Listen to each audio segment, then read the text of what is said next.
Welcome back. అసలు old సిటీని మజ్లిస్ ఎందుకింత అరాచకంగా తన గుప్పెట పెట్టుకుంది? ఓల్డ్ సిటీలో ఒక అడుగు పెడితే మిగిలిన పార్టీలను ఎందుకు రానివ్వదు? తనకు వ్యతిరేకంగా గళమెత్తే గొంతుల్ని ఎందుకు నులిమేస్తోంది? తన ఉనికిని ఎదిరించే బీజాలను ఎందుకు నలిపేస్తోంది? అభివృద్ధిని అడ్డుకొని పేదరికాన్ని పోషించడం వెనుక ఆ పార్టీ నేతల వ్యూహమేంటి? పాత బస్తీ ఏమన్నా ఆ ఒక్క కుటుంబం జాగీరా? పాత బస్తీ ఈ మాట వింటే హైదరాబాద్ చరిత్రంతా ఒక్కసారిగా కళ్ల ముందు కదలాడుతుంది. కానీ ఆ ప్రశాంత జీవనం నిజంగా ఎప్పుడో చరిత్రలో కలిసిపోయింది. ఇప్పుడు పాత బస్తీ అంటే అంతులేని పేదరికానికి, అనంతమైన అరాచకాలకు కేర్ ఆఫ్ అడ్రస్ అయిపోయింది. ఇంకా చెప్పాలంటే పాత బస్తీ అంటే ఎంఐఎం అడ్డా అయిపోయింది. ఆ ప్రాంతానికి మిగిలిన నగరంతో సంబంధం ఉండదు. పరాయి వాళ్లు ఎవ్వరూ అక్కడ అడుగు పెట్టకూడదు. ఏదైనా నేరం జరిగినా, ప్రమాదం జరిగినా పోలీసులు కూడా రావడానికి వీల్లేదు. సివిల్ తగాదాలైనా, క్రిమినల్ కేసులైనా అక్కడ ఆ పార్టీ నేతలు చెప్పిందే న్యాయం, వాళ్లు చేసిందే శాసనం. దాన్ని మీరడానికి ఎవరికీ అధికారం ఉండదు. మీరితే వాళ్లకు ఈ భూమి మీద నూకలుండవు.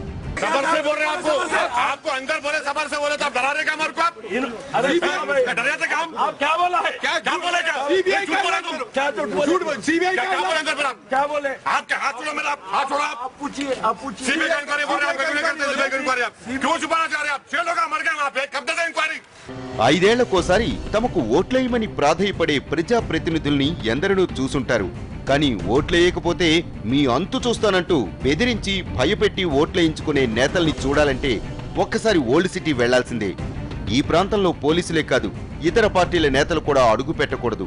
ఆఖరికి ఇతర ముస్లిం పార్టీల నేతలు కూడా అడుగు పెట్టడానికి కానీ, ఎదగడానికి కానీ వీల్లేదు. రజాకార్ల సమయంలో ఇక్కడికి బీదర్ నుంచి వచ్చి రాజకీయంగా ఎదిగిన ఓవైసీ కుటుంబం మజ్లిస్ పార్టీని స్థాపించి దశాబ్దాలుగా పాత బస్తీని తన కబంధ హస్తాల్లో బంధించి ఉంచింది.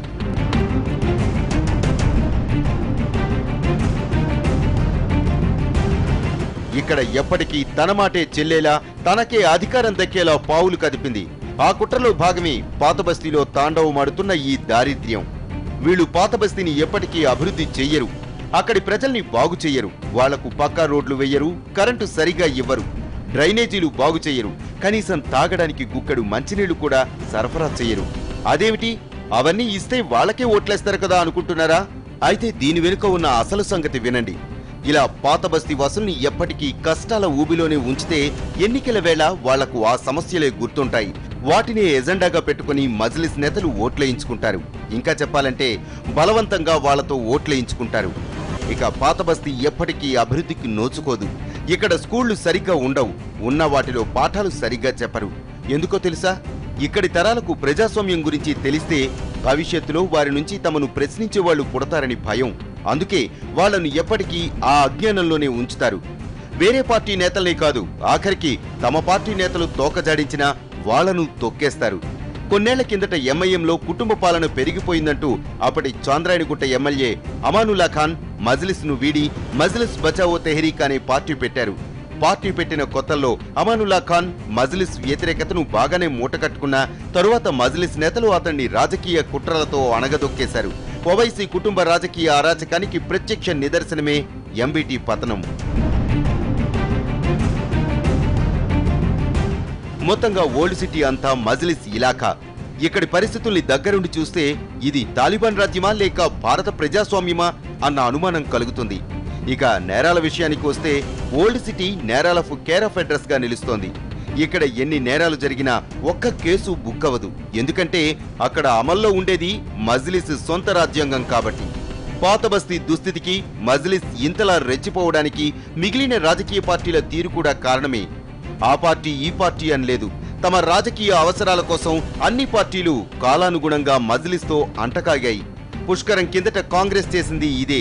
నిజానికి ఈరోజు కాంగ్రెస్ నేతల మీద జరిగిన దాడికి కాంగ్రెస్ నాయకులు తీసుకున్న పూర్వ నిర్ణయాలే పరోక్ష కారణం.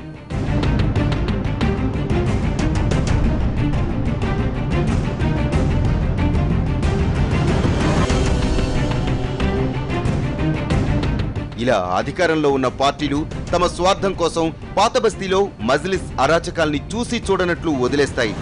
ఈ అండ చూసుకుని ఎంఐఎం మరింత రెచ్చిపోతుంది. నిజానికి 10 ఏళ్లుగా కాంగ్రెస్ పార్టీ మజ్లిస్ అనే పాముకు పాలు పోసి పెంచింది. ఇప్పుడు అదే పాము వాళ్లను చూసి బుసలు కొట్టి విషం కక్కింది. కాంగ్రెస్ నేత షబీర్ అలీ సహా మజ్లిస్ దాడిలో గాయపడ్డ వారంతా ముస్లిం నేతలే. అయినా సరే మజ్లిస్ కు కావలసింది అధికారమే తప్ప మరొకటి కాదని ఈ దాడితో నిరూపించింది. ఈ అధికారాల కుములాట మధ్య పాత బస్తీ మాత్రం దశాబ్దాలుగా పేదరికంలోనే మగ్గిపోతోంది. గత 3 దశాబ్దాల్లో హైదరాబాద్ స్వరూపమే మారిపోయింది.